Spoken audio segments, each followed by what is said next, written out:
Who do you think I should ask next? What's a person that you want to invite? Yeah, I'd like to invite another Japanese fellow who is Kiro Harada. I think that's his picture. I found that one on LinkedIn, so I think that's correct, huh? Yep. And he is very, very active, and not only in Japan. And he makes speech. He's work. He makes speeches in several conferences all over the world, and he often visit the Asian country and work together with the people in there. And also he is he was a member of the author or translator of the Scrum book, the Scrum pattern book. So again, yeah, because I think, well, from what I understand from previous conversations in Japan, not everyone reads or understands English, and so it's really important to have these translations. Of course, your language is a very powerful language in the setting itself, and it has its own culture, so it's really important to keep that. But then it's good to have these important works translated. So. Yeah, of course, as a Western person who can't read any Japanese, I was not aware that some of these books were translated. But I'm really happy that these things are happening because it helps spreading the word. So that's on its own already a good reason. And he was already on my list because it's a name indeed I've heard before. Hi, today I'm talking with Kiro Harada. We talked about the effects of being good or bad at risk management, the effect sleep has on both humans and animals, and how a daily scrum can help developers to come back instead of taking deeper and deeper and deeper. I'm Yves Hanul from Who's Agile. My pronouns are he and him. Welcome to my channel. You see a lot of agilists around me on this screen. If you want to hear me interviewing, please click that subscribe button because these are the people that I've invited so far. If you think I'm missing people, let me know in the comments. And that like button, well, if you liked today's interview, don't forget to click it. Hello everyone, and with me I have Kiro. Well, with me, I want to jump right into that. For me, this means I am in work. Why doesn't it work? Okay, we had some technical issues. Yeah, now that this is here. So me, that is on my side, this is Belgium. And if the mouse pointer wants to move to the other screen, we're now going to Japan. And if it's, I think your city where you're in is Kobe. I don't know how to pronounce it. Kobe. It's interesting because I have children, friends of my children have the name Kobe, so that's already interesting to see that kind of thing. And let's bring you back on screen. That shows a little bit how far you were away. And on my side, it's almost 3:30. Let's put it like that. And what's the time on your side? It's around 10:30 p.m. It's around 10:30 p.m. So that shows the big differences in time zones. Let's put it like that. And so, like you said just before we started, not really a time limit, except that we should make sure that you don't fall asleep. That's before I get that's the kind of thing. And Kiro, for the people that don't know you, could you tell us some more? Who are you? What do you want people to know about you? Okay, so I'm Kiro Harada. So I'm working as a Agile coach or a Scrum trainer or some Kaizen practitioner trainer. Yeah, so it depends on the situation of the client or the project or product involved. I play a different role. And then, so as a Agile coach is a good name so that I can do virtually anything if I need to do. So I choose the title Agile coach right now. Yeah. So I'm from Japan. I was born in Kyushu Island, western side of it. I started working as a chemical engineer. started working in a factory to create, actually created a shampoo or conditioners. Wow. Okay. And then at the time, I was kind of frustrated because I wanted to change the process a little bit better. So we have a lot of idea to make a process a little bit better. But there's always a problem exists that takes much longer than we anticipated to fix it. The name was software. So I hated it. So after working several years in working in a factory to make progresses, I started to understand that I need to understand how to manage or how to handle software to make the continuous improvement in process. So early in 2000, I switched my career to software engineer. Actually, I didn't want to change it, but I need to understand how software is engineered. So I got a position in 2002 and started working on a relatively large supply chain management system development project, which was a disaster. Ooh. So yeah, that's the start of my current career. That's how it brought me to this industry and this community. So I think it was 2002, just a single year after the Agile Manifesto. The situation was like that all the way. The project was huge. Nobody understands what's really going on. And then, of course, all the progress report kind of want to see fact, not the really. It want to see fantasy, not the fact. And then it ended up the complete failure after a year or so. Wow, that's not a nice way to start in IT, and at the same time, I think recognizable for a lot of people that around that time. Yeah. So then. So then I started working on what's the better way to manage it. So I didn't know much understand software at the time, but I understand the project management of the chemical process development or installation of it. So I'm looking for several methods or other ways, and then we look into XP, we looked into other thing, TOC, CCLP, other thing, and then I got into Scrum. And then Scrum is, okay, I will say some part of Scrum is from chemical engineering. Wow, okay. So when I see it, I kind of feel I knew this. I knew how to do this. Yeah, because of the thing, so in a chemical engineering, so if the failure happens, it may kill people. So we need to inspect the whole system all the time to make sure at least we are safe. So before implementing anything functional, we first implement thermometer and pressure meter. And then first test the safety valve explodes first. Yeah, we have to make sure. We have to make sure that the safety works. That is in place before we started working on anything meaningful. So that was, I feel, missing in a software development industry at that time. So then, about 1.5 years later, I started implementing the first Scrum. It was a tough one.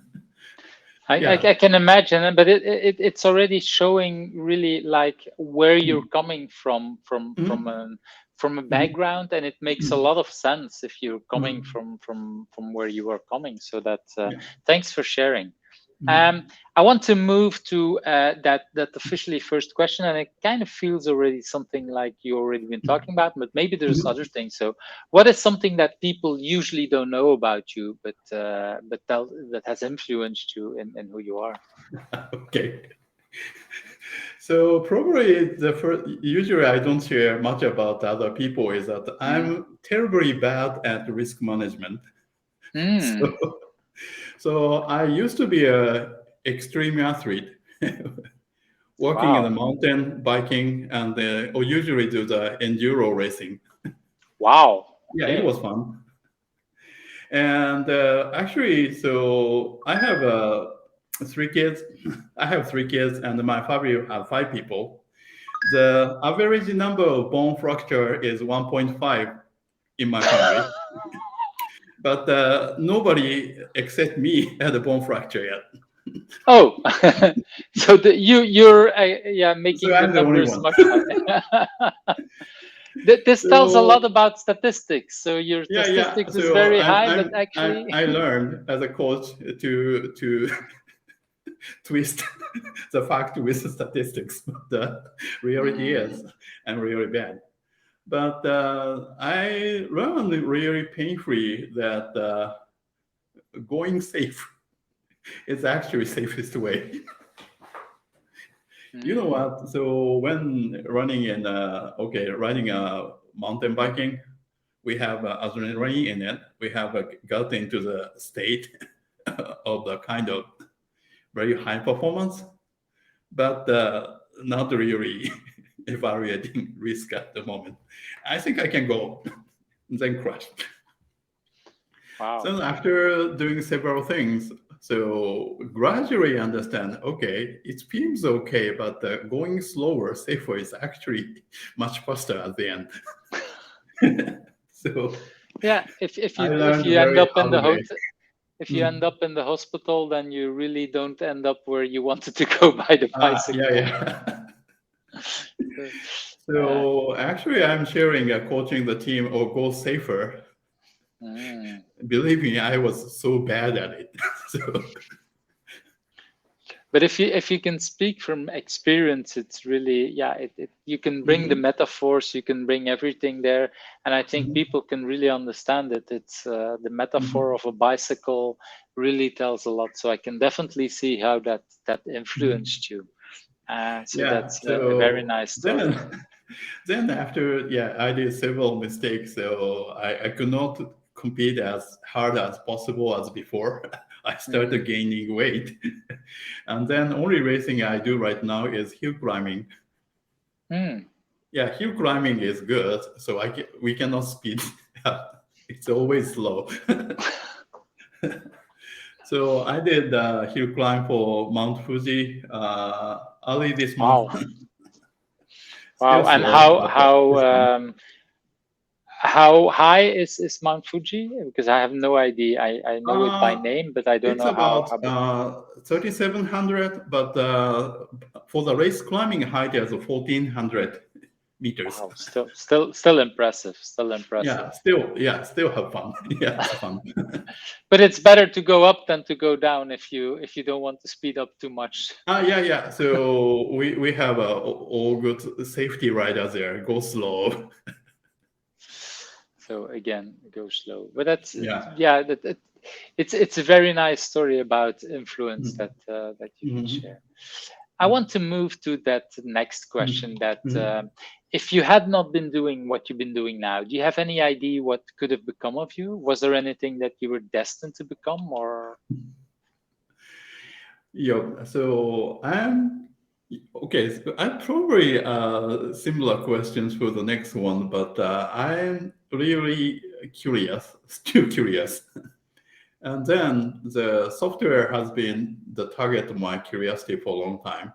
Yeah, eventually the shifted from the software itself is more about the team around how they create software and maintain. But I'm really curious about it. So if I did not get into software, if I was staying in the factory, I'm still doing a lot of experiment, working together, how to make things more effective or efficient, or I should say more interesting. So so this one interview could be a very frank one. So effectiveness and efficiency is a good word for interesting. So if I explain its effectiveness, efficiency, it's easy to get budget and time. But we are still looking for interesting problems and behavior. And then getting effective and efficient itself is really interesting too. So it's not really a problem. I really like that end stake is that indeed, because there's in a lot of companies, there's some kind of friction between effectiveness and efficiency, and we focus so much on being very, very efficient, but we forget about the effectiveness. But the interesting part is indeed also there. For me, interesting. Well, you could look from multiple sides. You could look at from a business point of view, what's interesting, or you could look from a developer point of view, or more, okay, it's an interesting problem to solve. When you use the word interesting, what angle are you looking for at that moment? So we like to get into the problem nobody had experienced yet. So we like to be the first one to solve that. It's really interesting. So yeah, one of the things I caused to the team is that it's not really interesting. You got into the well-known pitfalls. We already know how to avoid it, how to get out of it. So we engineers really like to get into the really good, interesting, difficult problem. So problems that nobody else solved before. Yeah, so get into the new one. So I will jump in with you. So I like that, because indeed sometimes developers like interesting problems, but when they realize, and sometimes it's hard to convince them to not go on a certain path, but when the way you say it is like, okay, that problem is already solved, look there for these people, but then together let's look for the new ways, let's solve problems that nobody else has solved. That's So I was I'm still an engineer, but engineer loved depth first exploring. We go to the one problem deeper, and never comes back. Yeah, it's fun. So then the Scrum has daily Scrum, right? You have to surface up every day to meet others. How deep did you go yesterday? You have to come back. Yeah, you have to come back. Otherwise, sometimes they go deeper. And are you okay? So it's a kind of good way of having a good meetup to keep all the engineers safe. I like that approach, because indeed a lot of developers, we want to dive into some kind of things, and then we come back after months, but by, like you say, by having a daily Scrum, at least every day I have to think back about what did I do, and then people can tell me like, okay, maybe you go too deep, maybe go in that direction, so we can actually work together in a different way. It's also a very rational way. So getting deeper, getting on the surface again and again. So the engineer come out to be much safer and efficient way to some depth very quickly, and hopefully together with other engineers. So even though the problem is really deep, so having a daily meetup with other interested engineer is actually a very effective way to solve very difficult problems, I believe. Yeah, I've never thought about it that way. I really like that way of looking at into that. So definitely learned something from that. Thanks for sharing. Yeah. So I like the other engineer do the same and go deeper too, and then hear from them. It's so much fun. Oh, and I brought myself. No, where are you? Oh, that's kind of thing. Let's swap you back. Okay, sorry. Yeah, that's the other thing. Sorry, I was clicking on the wrong places. I wanted to move to that next question, because you talked already about challenges in a way. And so what is for you the biggest challenge? What do you consider your currently biggest challenge, at least one that you want to share? My biggest challenge in the career is that started working with other people. So I really like to become a lab rat. Yeah, staying in the research lab for all the day and dive into all the time. It was fun for me. But at a certain point, I got to the point to take care of the project. And then I have to work on with other people, which is not really predictable, which is not always be moves like we anticipated. It's much more difficult. Yeah, it's a little bit like Jerry Weinberg said, whatever people tell you the problem is, it's always a people problem. You need to, computers are much more predictable than people.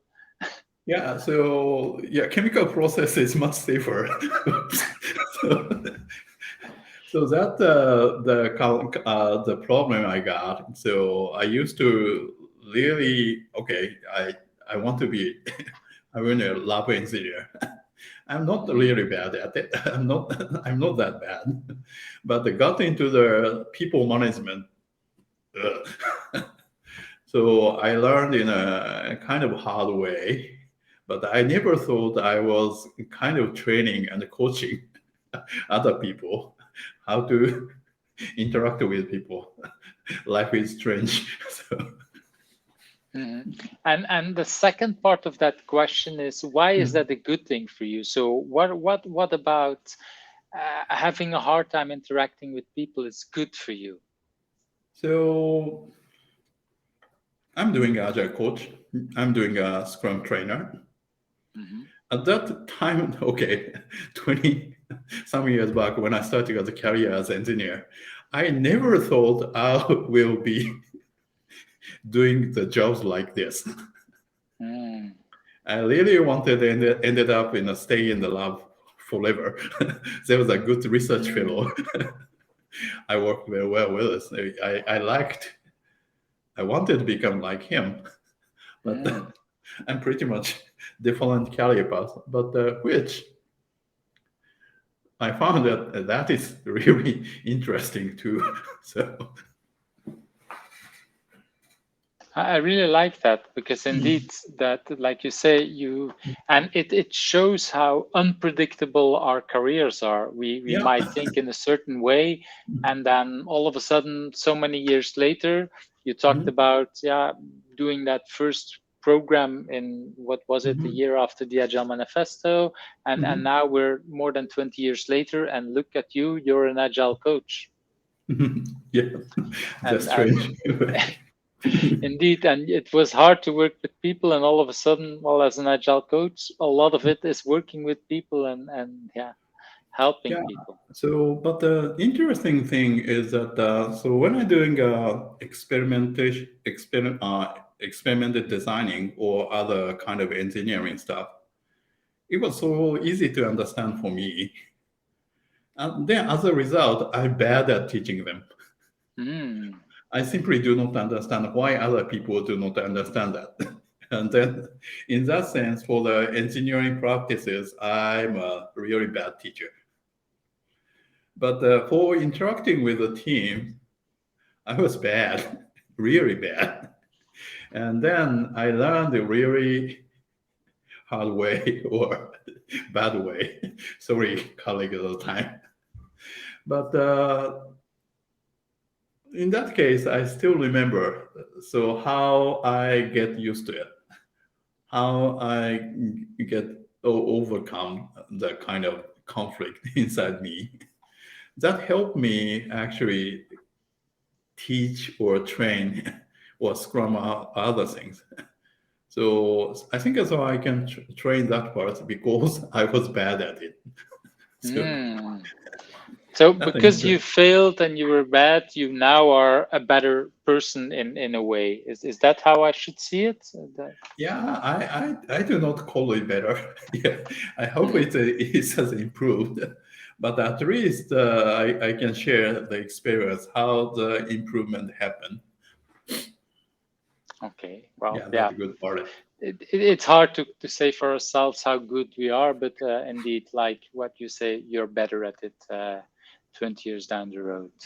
I hear a lot of laughter. I hear a lot of passion also when you talk about it. So if you look at what drives you, do you know where that's coming from? Do you have any idea?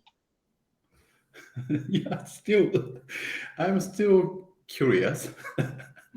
I'm still like to experiment something new. So I want to know what happens next. So AI is so interesting. Yeah, I really like to visit the moon if the budget and timing permits. But still, there are a lot more things to explore and learn, which is fun. And probably cheaper than going to the moon. Yeah. So, but if we're if we're in a kind of budget thing, so I ask my children to give up. So I got to everything I got into that. Wow. But yeah, curiosity is a nice driver for a lot of things. Yeah. So curiosity is a nice driver, and then I always kind of talk to the teams. Are you curious? So if the team loses curiosity, that's a really bad sign. And then team doesn't have a curiosity, so it has very little chance the team improves. So one of testing, testing for the how curious the team is. So I purchased a new gadget, brand new gadget, and I put it on a table in the team room, and then see what happens. If the team is curious, it will open within a few hours, and then they have fun with, and 1 week later, they have become kind of expert already. Wow. If the team is in bad condition, the box is unopened, stay on the table. Ooh, that's bad. I really like that. It's yeah, you can do it with any kind of box. There shouldn't be much expensive things in it. It's So we have a really small gadget, small PC, small AI board computer with camera. There are so many interesting gadgets everywhere. But it's a nice way. I've never looked at gadgets that way, as a way to check, basically to test your curiosity of a team. It's a nice way. It's I like that. I'm going to steal that idea. I'm pretty sure. I really want to. If you did that, please share what happened. Yes, I will. I will definitely do this with other teams. I'm in the next month or so. I'll probably work with some new teams, so that's definitely a good way to try out with a new team. Should be careful not to put this video out before they discover that, but yeah, we'll see about that. Then we can talk. So okay, how was the demo? Did you use too much time on that? Yes, that's okay too. But yeah, it's a great idea, and I hope that other people, if you watch this video, if you've done something similar with how do you test curiosity of a team, I would really be interested to learn, because I really like Kiro's idea. That's okay. It's a really nice thing. So let's see if other people are interacting with this as well. I want to move to the next question. What do you consider your biggest achievement so far? And before I jump into that, the pre-question I keep adding to it is that this is also about testing a little bit how this is the moment for you to brag. And I want to check, is it easy for Kiro to brag and to be really proud, or is that something that is hard in your culture or for you? I'm not. I'm okay with it. So sometimes the current culture is reluctant to it, but it's okay. Go ahead. So if it's too much, I will say that. So don't worry about it. So yeah. So what is it? So what are you the most proud of then? What's your biggest achievement? so far, so okay, so I'm kind of really proud. My kids are already become my better engineer or better some kind of it already. So I can start consulting with them to ask for help. Wow. So which is good achievement. What age are they at this moment? It's okay. So the bigger one is 24 and 21. So they're finishing their first wave of education. Wow. So really, So yeah, so when I you're could. talking about engineering, it's really at that level. Because Mhm. that's why it was interesting. Because sometimes you see also children at the age of 6 to really trying to figure out something, but Mhm. that's on the playful side. But when you're talking about people who are 24, 21, that's really, yeah, that's the Mhm. kind of thing that they can explain something that we older people, we don't understand it anymore, and we need other younger people to Yeah. help us explain some of these things. So could you give an So example of this? so You don't have to, but if there's something yeah. nice to share. So yeah, sometimes my kid was hired a part-time programmer of some robotics company. Then at a certain point, so he hated the repository management of the company. So just a month later, he became the repository admin, Wow.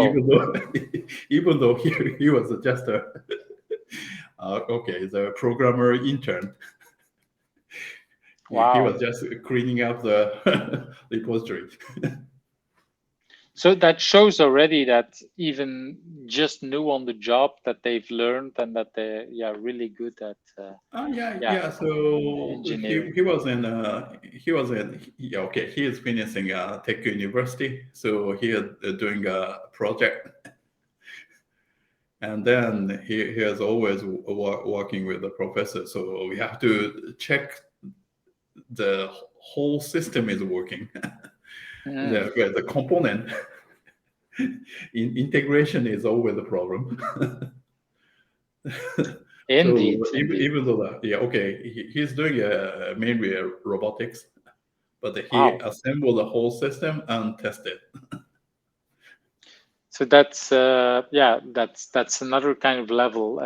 So we're now not just talking software, but robotics is also hardware. So that's the next level of Yeah, but difficulty. I think the currently the hardware is learning software's way to make the designing process better.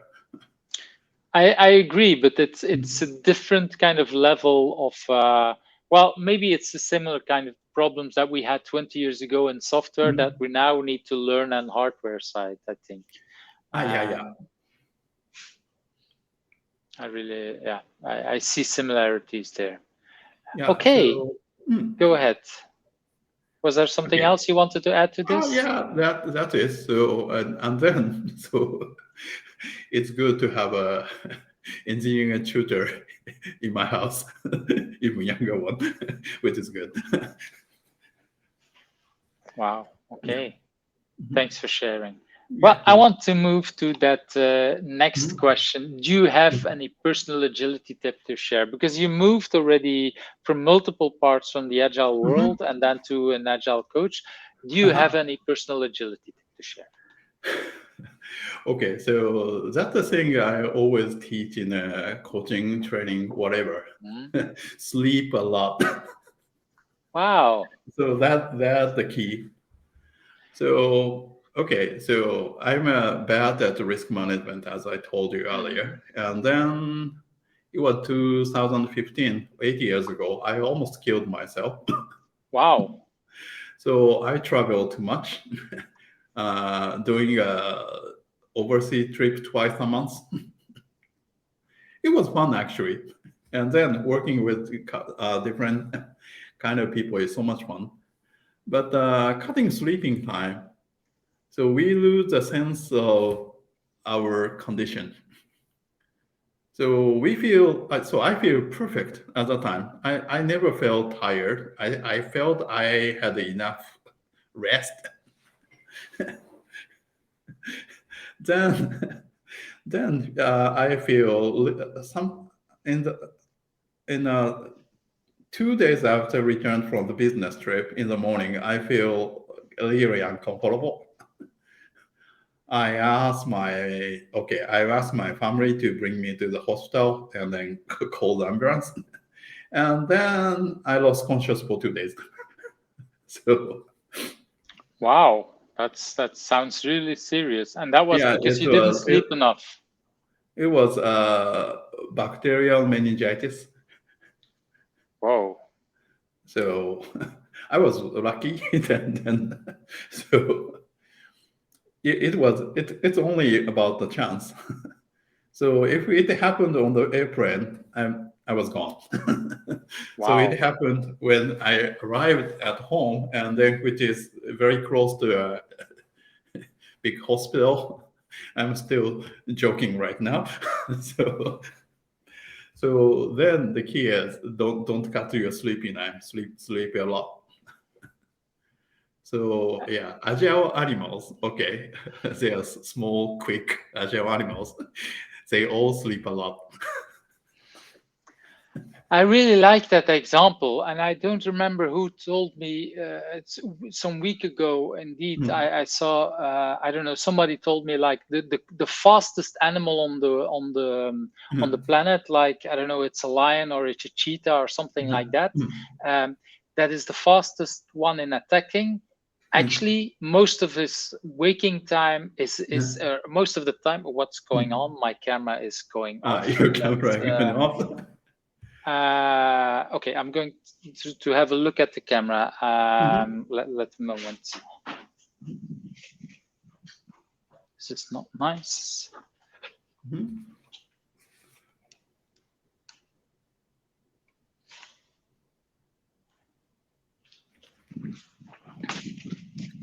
Okay, I see your background. Yes, and I'm back. Okay. So we were talking about the fastest animal, so the cheetah or whatever similar kind of animal. Indeed, what I was trying to say is that this is an animal that is very fast at attacking, but at the same time, most of the most of the day is actually sleeping, and it doesn't make any sense for this fast animal to keep chasing animals.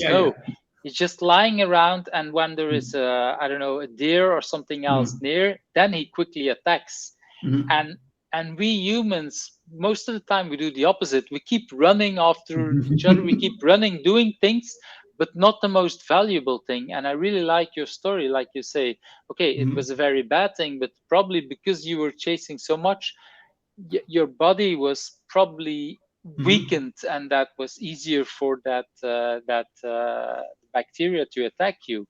And you were indeed, I'm happy that you were that lucky that it didn't happen on the airplane. But it's powerful message that you say, and it's very tempting to ignore it and to say, yeah, but that is just bad luck or whatever. No, sleep. I think a lot of us. Well, I've had an example of I don't know what. There is a kind of app that I used on my phone to test, I don't know, speed and whatever. And I've noticed it a few years ago. I was using it, and then it was a night that I hadn't slept much. I think it was festivities in my home city, so I went to festivities. And the next morning, I felt okay. I didn't sleep much. I felt tired, but I still tried to play the game, and my score was like 1/10 of my typical score. And I was like, what happened? What's going on? And then I realized, oh, but I only slept 1 hour last night. Okay, my brain is really, and I felt normal. I felt I was okay in meetings, but I just was not normal. My brain was just not working. Yeah, so some people believe they're short sleepers, but they are just accustomed to lack of sleeping. So it's a really bad symptom. So I was one of these people, and I've learned several, and yeah, I'm still not a person who will sleep 10 hours every night, but I definitely realized much more how sleep impacts everything I do. So thanks for sharing that. And It's probably indeed one of the most powerful tips that we can give to people. Let's Yeah, take much so- more sleep. Let's, yeah, thanks for sharing that. yeah, I, good. I want to move into that Mhm. next tip about remote work. And I don't know, did you, for example, did you work remote before COVID? Were you already accustomed to working remote, or did you start learning that during the pandemic? So yeah, I was working remote when, especially working for the overseas client. But after COVID, the rate of the remote work it became much higher, and yeah, some kind of. So we already have tips of remote work and like sip coffee together. Mm. Yeah, especially for different time zone. So we do the same thing for the remote side. So we feel like much the same location, even though the location is different. So and how did that change after COVID? So I assume you did a lot with that, or that's how I So hear it. You did a after lot more. COVID, so we started working. Most of the all the client did a remote session as well, Mm. and then we need a good instruction first how to use the remote tools. So one of the things when I come to the especially a relatively large traditional company, what I usually do is buy good microphone. Ah. So okay, noisy video is okay still, but noisy voice is really irritating, and then it's hard to concentrate. I Yeah. really like that. It's yeah, it is important to have good audio. Mhm. It's and indeed the better are well, I don't know who said it, but there was someone on the podcast that said, okay, buy good headphones, but buy good microphones. And it seems that a lot more people buy good headphones, but don't buy good microphones. And especially working remote, that's such an important message Yeah. to give people. Here's a microphone working here. I really like that. It's indeed it's a good microphone is important.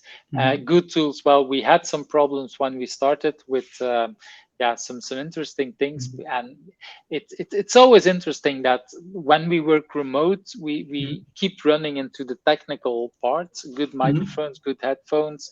I use the tool that normally we should block background noise, and I was not blocking it today. That was actually creating background noise. So I assume now that there might be more background noise. I hear in the background there. I hear a coffee machine doing something. Yeah, it usually is not hearable, but I can imagine that now it's hearable. So it's always interesting how these days tools just infect almost everything that we do. Of course, it's. Okay, I want to move to another question about, and where is it? I don't see it anymore. Where a book? What's a good book that that you wanna share about? So the good book is that it's King Solomon's Ring with Konrad Lorenz. It's And I think I have the same book here. That I have two So different covers, and actually it's you have a completely different cover either. So that's translated in Japanese, and the problem is I do not know the animal's name describing the book in German or in English. So it's but it one of the reasons why I like to put the covers is that it shows that I think it's already an old book. I it's didn't really I didn't old. know. So do you have any idea? 10, 20 years? How old is the book? Do you have any idea? Do you know? I think it was in 1984 or Wow. no. My translated version was 1998. I don't know the 1988. original version. Okay. Original copyright 1983. 83. Wow. Okay, so that's and so tell us a little more about the book. Why do you think that people should read this book? So Why it's a should I book read it? is about the author who finds the imprinting of the small bird. Yeah, you see the small bird thinks the first thing he see is a parent and then follow them. So the Konrad Lorenz is the researcher who actually did find the situation. Actually, he lived with animals together all the time to observe what's happening. So the way of researching is very interesting. So with natural science, we usually put the researcher outside of the target. So we need to be objective to do the research. But he is sometimes criticized. He's too close to animals. He lives together with animals and then try to find behavior. Yeah, so sometimes so he put his daughter in the cage so that the animals do not attack his daughter. So wow, it's the opposite. That seems risky depending on the age of the daughter, but yeah. Okay. But so it's on a kind of temporary thing. So it's not always the same, but you're working together all the time. So yes, there are many interesting story happen there. So it's not so much fun with it. That one of the interesting story is that he shared is that the birds putting in a small cage. So there's a carnivore birds that eat other birds. Wow. Who can attack other birds. But these carnivore birds put together a small one. They know how to surrender or how to give up. So then other birds stop attacking them. So they do not kill each other. But instead, there's some vegetable-eating birds that usually do not attack each other. But they do not have a signal to give up. So if they are put in a small situation, they keep attacking each other since they do not know how to give up. So they ended up killing each other. So it's very different from the meaning of the imaginary thing, but what it's actually happened. It's really kind of shocking for me. Yeah, but I see sometimes, I think there is something similar with dogs, is that indeed if a dog shows its belly, it's kind of showing like, okay, I show my vulnerable side, then it kind of shows to the other animal like, you're my master, I give up. And that kind of, it's interesting that. And so when you say that in this case, these birds, they don't have that kind of signal, and because of that, they keep attacking. Wow. That's it's cruel, and it's really learned. Yeah. Okay. So that's the kind of thing I sometimes share with the team. So we need to have a signal to stop or give up or take a break. Sometimes we are not really good at stopping the battle. And then, so we usually do not kill each other, but we got into the unnecessary bad situation. So we share the story a lot that we need to have a good protocol. Okay, it's a good time to stop. I really like that, because indeed I can see similar situations that I have with my partner in the beginning, that we were together, that we were having discussions and we really looked for how do we stop discussions, and at some point my partner was running away in a way that was let's stop it. And I got at first annoyed because I was like, why do you run away? And it's exactly that. We didn't have a word to say, let's stop this conversation. and let's continue when we're both much more rational and when we can have a sane discussion about it. So having such a pattern, having such a word, a kind of stop word or a way to say, okay, it's enough. That's a really powerful kind of message. I can share the example. So at that time, I learned the practice. I didn't know the Konrad's book, but so when I was working in a Procter & Gamble, it's a US company, and then if the meeting is not really productive manner, anybody in the meeting say moose on the table. So there's a moose. It's a large kind of ox, and the moose is watching us laughing. Wow. So if other people believe the same way, a moose on the table.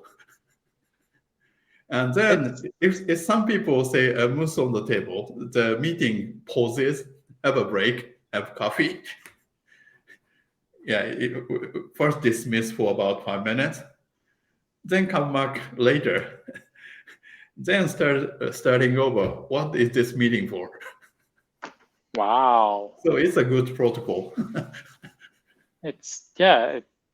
You already bring us some really good ideas on how to improve teams about indeed having such protocols. It's really good. Yeah. So we just a 5 minutes break is usually good enough to count down and then stay getting back to the same page again. So having kind of a little bit stupid agreed protocol is a kind of good way.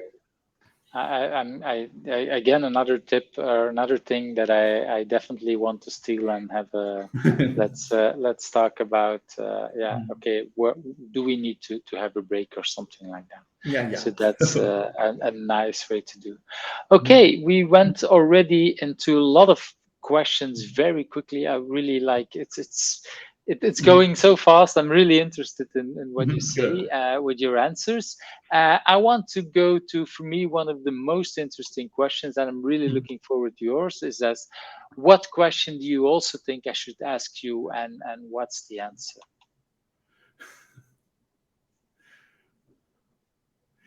So coming to the stage, so the question should be, what are you interested right now? And knowing that you're such a person that is interested in so many different things, let's hear it. What are you interested in at this moment? So then, I revisited Dhaka, Bangladesh with 4 years break early this month. And then surprised how the city has changed with 3-4 years. Yeah, even though the COVID disruption, actually COVID has a huge damage on the city, but still the city has improved a lot. So after seeing the team's dynamics and organizational dynamics, how the organization teams can change, I'm really interesting how a city or even a country can change. And I don't know much about what happened in your country. For example, if you look into Japan, I see Japan as a country that is going very fast, that's adapting very fast. I'm not sure how reality that is, but how did, for example, if you look at the COVID, how did that whole, I don't know, economy or that whole country moved into that whole pandemic? Were there huge changes in Japan? Yeah, so the country is pretty much impacted. Yeah, I think that we had a kind of good control of the number of infections, number of deaths. Still impacted a lot. So we are gradually resuming original state, but still saying more than half the people wearing masks here, which is some part good, but for the other part, some of the restaurant or hotel are still impacted heavily. Hmm. Yeah, I can see that that definitely in big parts of the world where there's still, and for the record, we're recording this in June 2023. So this is more than 3 years after the pandemic started. But definitely, yeah, I see this also. I just took a plane half a month ago or something like that, and you can definitely see even in Europe more people still wearing masks, and especially on planes, on trains. We see on trains a little bit less, but on planes we still see it, I think. Yeah, it's a huge impact. And so what you say is that also for the dynamics of cities, you see that. That's what I'm hearing. So currently, so number of the people in Japan is decreasing right now already. So there's no huge city changes happening right now. So we are still gradually improving, but we are kind of shrinking the city. But since okay, the Dhaka, Bangladesh, or Phnom Penh, Cambodia, still not have enough infrastructure yet. They need to develop more to have a good hygiene or good health for the water. Yeah, so Kathmandu, Nepal. But they're working very hard. And then IT can be a really good role to share knowledge and how the team work.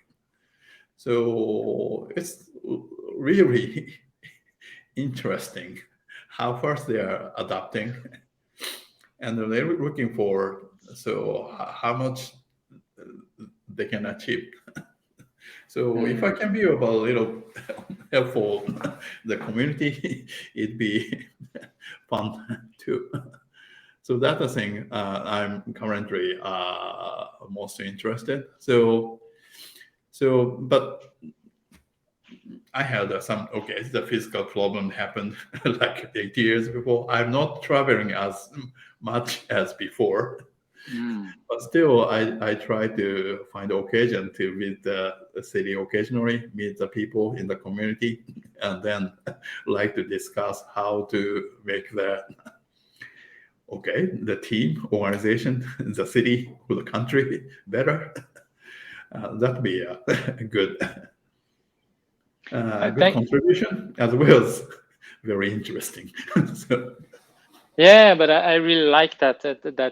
Yeah, that's a really good question, and also about what's interesting, because it shows a little bit, the different kind of things that are happening around the world, and that's for me is also interesting.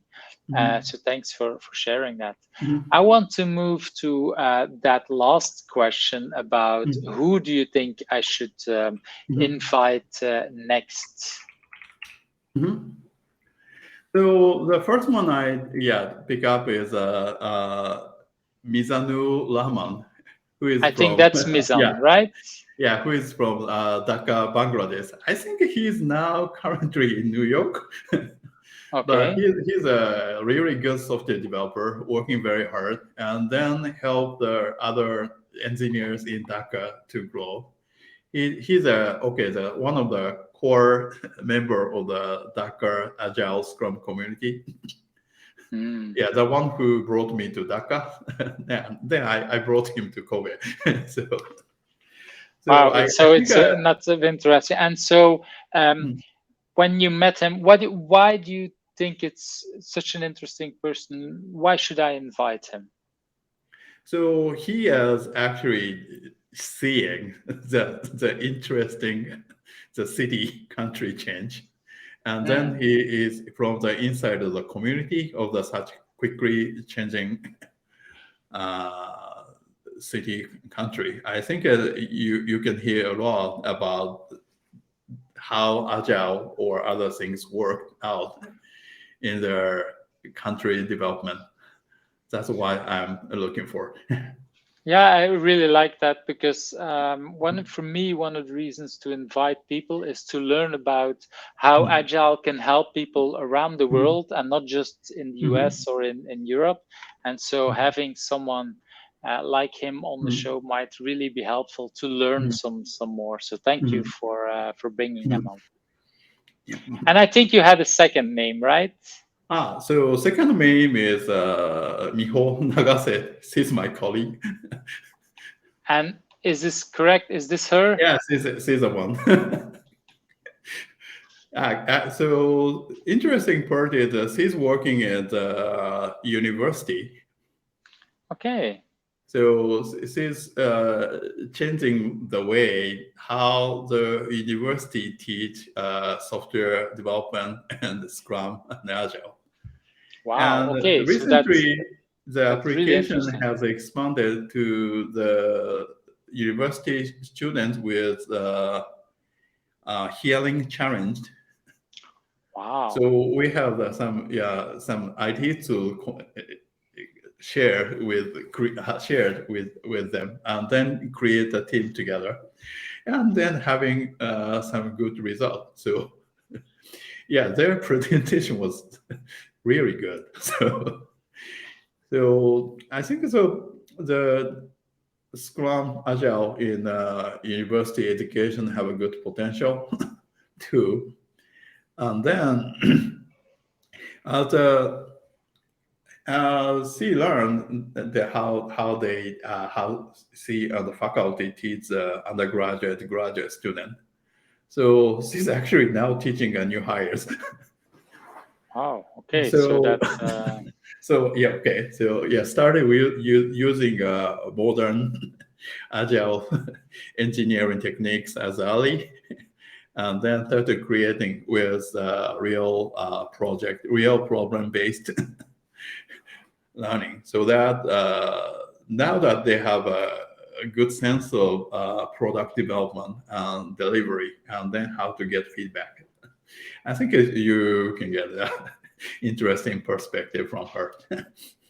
I really like that, and indeed, it's one of the things that I'm worried is the wrong word, but I really like the fact that we bring the agile ideas at universities and start to teach things at that level as well. So I'm really glad to talk to yet another person who's doing that. So thank you for inviting her. So that's really wonderful. Okay, Kiro, if people want to learn more about you, what's a good way to connect to you? So I'm on LinkedIn, Facebook, Twitter, and then Kiro Harada is I think this is the unique LinkedIn name. Yeah, so it's easy to contact me. And then I gradually resuming visiting Agile conferences. I'm guessing I probably joined the Scrum gathering in Amsterdam this fall.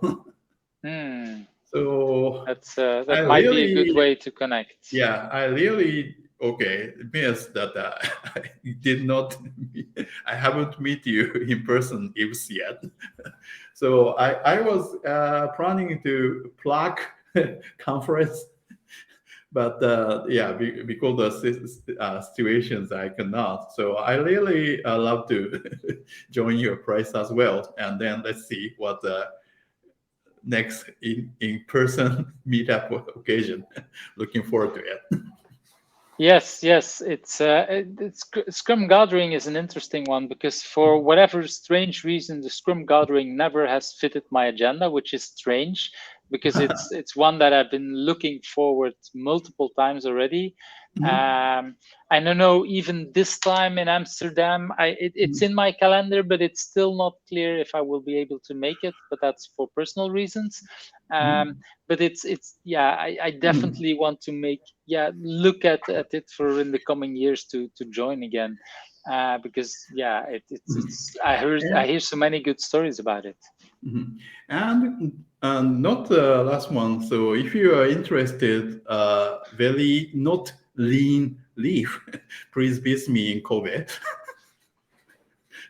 So the Kobe beef is not lean at all, but it's tasty. If you're okay to eat beef. So yes, we can definitely have. Yeah. Okay, well, I want to thank you for your time. It's been a wonderful conversation. Yeah, I really it was yeah, I was really looking forward when Yatam invited you. Your name had been on my list because you're one of the people that is, for me, was known outside of Japan already before. And yeah, it was as much fun as I was hoping. Okay, good. So it's yeah, I really enjoyed this conversation. So thank you very much for having Thank you this very time. much for your time.